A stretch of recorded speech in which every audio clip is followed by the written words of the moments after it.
Hey friends, welcome back to Forever Young Homestead. If you're new here, I'm Angie and this is our off-grid New England homestead. I came out here to do the chicken chores and unfortunately where this store is located, there is an ice lip right here. And we got a huge ice storm the other day, so unless I take an axe or blowtorch out to this, there's no way I can get in our chicken run. So at least I can give them water from inside their coop, but that is just frustrating because they need their water.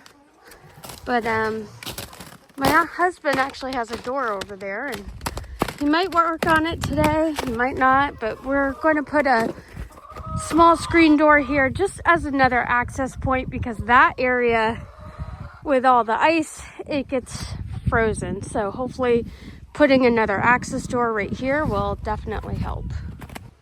As you can see, we got quite a bit of ice and the trees out there look like little popsicles. It is absolutely gorgeous, but makes it a little slippery out here. Waffles, you helping? Waffles the pug decided to come out because he wants to help with some of the animal chores. More or less, that just means he wants to see what snacks chickens and goats get.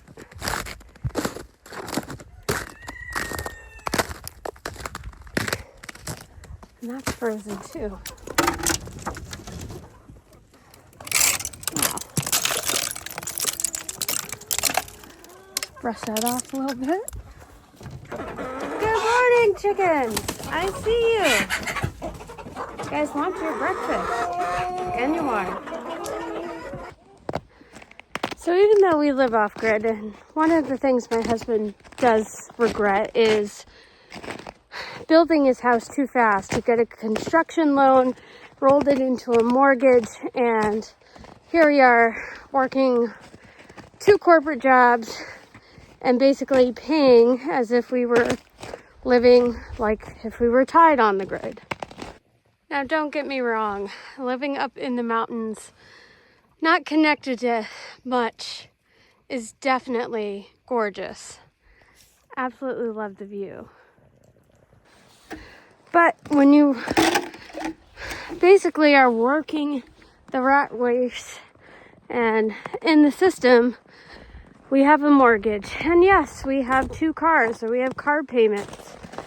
And you know, I look at my car, I look at my husband's car. We could have bought used cars, and in hindsight, I wish we did that.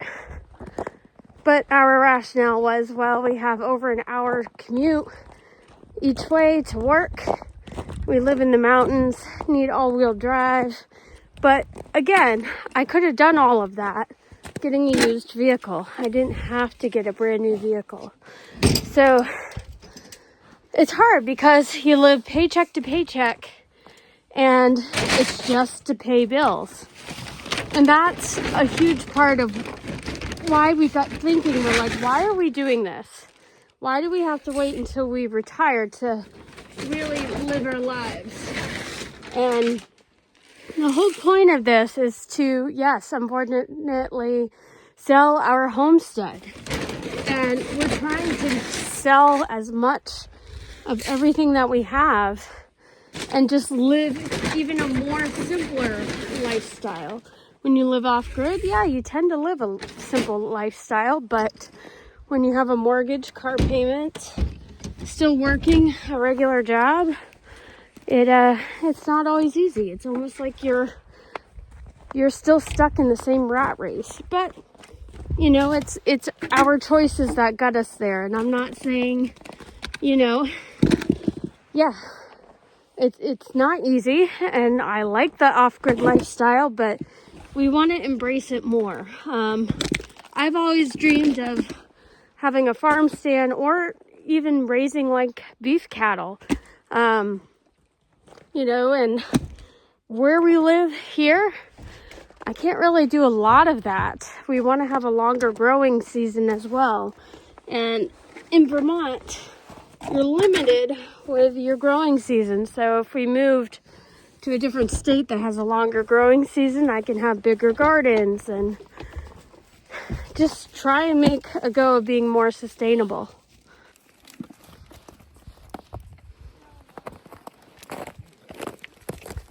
Yeah, you guys getting your food? But also, we've learned some things along the way. And my husband built this house before I met him, and he said if he could do it all over again, he would not have built the house as quickly as he did. He would have done it over a number of years and paid as he went. But he had thought his daughter was going to live with him more, so he wanted to build the house and have a place where she could stay, but she would visit, but she didn't stay with him long term. So you live and learn. And for us, the only asset that we really have is our acres of land, the gorgeous view, and our property. So the studio and our off-grid house is what we have. And we are going to be putting our house on the market in, I think, about a month. And we are trying to be optimistic and hopeful that we'll hopefully make enough off the sale to clear the mortgage, hopefully clear most of our debts. I'm not sure if we'll be able to get everything. We need to be able to buy land in West Virginia, and looking at properties that either have a house on it that we could basically renovate, or raw land and just start from scratch. We're open to either. We're starting to look at some properties with potential. What are you doing, Moon Pie? So I wish we or my husband at the time, like he said, he was in a different situation at that time and he built the house. But if you are looking to live this lifestyle, my recommendation is to buy land first and then get some of your infrastructure. Get solar set up, get rainwater collection or a well if you're looking to do that. And start small. If you try and do everything all at once, you're going to burn out and run out of cash. So getting animals, even though we already have animals, I would say getting your farm animals would be last, because having land is the most important part. There's a raven. Lots of ravens up here. Sorry guys, just kind of impromptu. Getting land secured and having a landing place is definitely key, and preferably one where you have no zoning, low property taxes, and you don't need a whole bunch of land. Now, my husband wants 50 to 100 acres, but I'm okay with less. I know the rationale. Would it be nice to have 50 to 100 acres? Absolutely. But I'm open to looking at properties with 20 or 30 acres. So it really depends on what we can sell our current homestead for, and that will greatly determine what we have available to buy land in West Virginia and to build a homestead. And it's not easy. There's things that we've learned along the way, such as when we go to build a new solar system, we're not going to get a proprietary system like Outback. I think we're going to do similar to what my friend Nate did and just have a few different companies, products that you can wire together. So if something goes haywire, you can replace it or get a different part for it. And it's a little more versatile. Yes, it's harder to set up front, but I think if there's troubleshooting problems down the road, it'll be easier to maintain. So that definitely is something we've learned along the way. And we really don't want to get a construction loan, a mortgage, this next time. But like I said, the sale of the house is really what will dictate what we can or cannot do.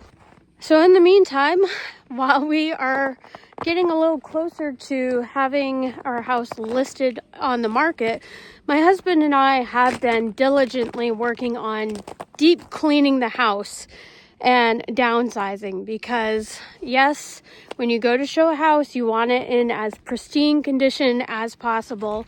And that's not always easy because I live off grid, I have farm animals, I have kids. Things are not going to be 100% absolutely, squeaky clean. But I am in the process of cleaning things. I bought a steam cleaner, which has been kind of fun to use. And I just pick a room and clean it, the best I can for that given day. And if I can't get it all done that day, I just continue on the next day. As long as I'm making progress and felt like, hey, I've done something, that's what matters. Waffles, what are you doing? He loves wearing his little sweater. I gotta get him a new sweater or a jacket. That's on the list. But whenever we are out here doing farm chores or anything, any projects, he likes to be out here in the middle of it helping. And he really likes hanging out with the chickens. It's like one of his favorite things. He doesn't even harm them.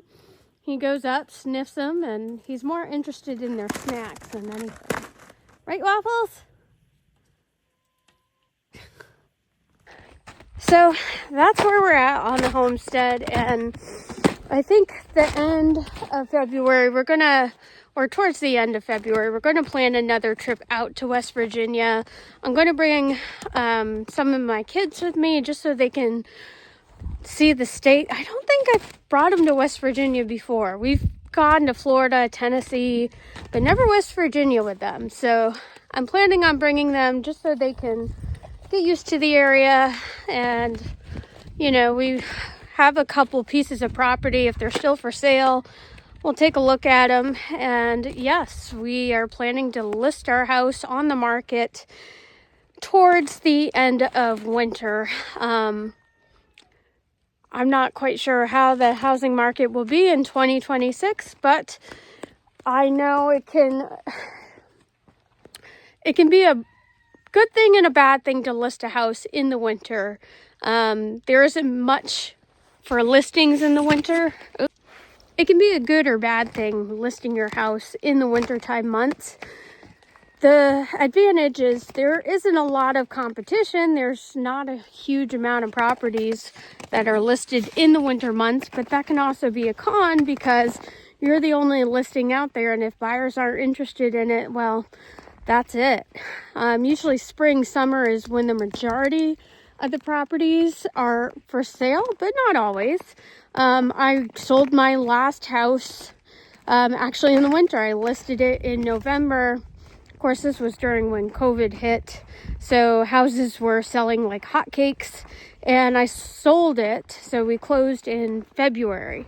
So it absolutely can be done, but typically up here in New England, spring, summertime is the most popular time. But we're going a little off season, and we'll see. I don't know if it's going to be a good thing or a bad thing, but you never know until you try. And our aim is to hopefully be down in West Virginia by the end of summer, fall of 2026. And I can't make that happen until I try. So that's where we're at. And we're going to keep going with cleaning, doing small renovations, and just prepping everything. I know it's not the most glamorous content, but like I said, I'm going to bring you along for the ride, and that is just where we are at right now. So once I have another update on our land progression or house sale, I'll let you guys know. Thanks for following along. If you have questions about homesteading or off-grid in New England, or any questions at all about our lifestyle or our journey, feel free to drop me a comment. I'm always happy to get to know our followers, and I will see you in the next video.